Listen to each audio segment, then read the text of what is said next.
තාත්තා මැරුණා. ඔයගොල්ලන්ගේ තාත්තා මැරුණා? කොයි කාලෙද? මම බඩේ ඉද්දි.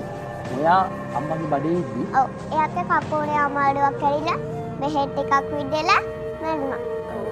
ඒ කියන්නේ බෙහෙත් විස වෙලාද? බෙහෙත් එක විදලා. විදලා තාත්තව පින්තූර වලින් දැකලා තියෙනවා. පින්තූර හතරක් තියෙනවා. හදලා තියෙනවා. හතරක් තියෙනවා. ඔව්. තාත්තගේ. තාත්තව හිනේ දෙන්නවා. තරුවෙන් බලන් ඉන්නවා රැයට අපිව. කවුද? තරුවෙන් රැයට බලන් ඉන්නවා. බලන් ඉඳලා අපිව බලන් ඉන්නලා එයා රැයට ආයෙත් තියාගෙන ඉන්නවා. හැබැයි එයා අපි උදේ වෙනකොට එයා මේ ඉස්කෝලේ යද්දී වෙන්ඩර යන්නේ. ඉස්කෝලේ යද්දී වෙන්ඩර යන්නේ. තාත්තට හැමදාම කොහෙටද වදින්නේ? ෆොටෝ එකට. වැඳලා යන්නේ. උඩුව තියලා වෙන්නලා ඉස්කෝලේ යනවා. කවුද එහෙම කරන්න කියලා දීලා තියෙන්නේ? ආච්චි. ආච්චි.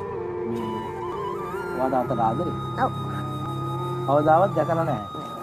ඔයා අතට ආදරේ. මම අපච්චි කියන්නේ.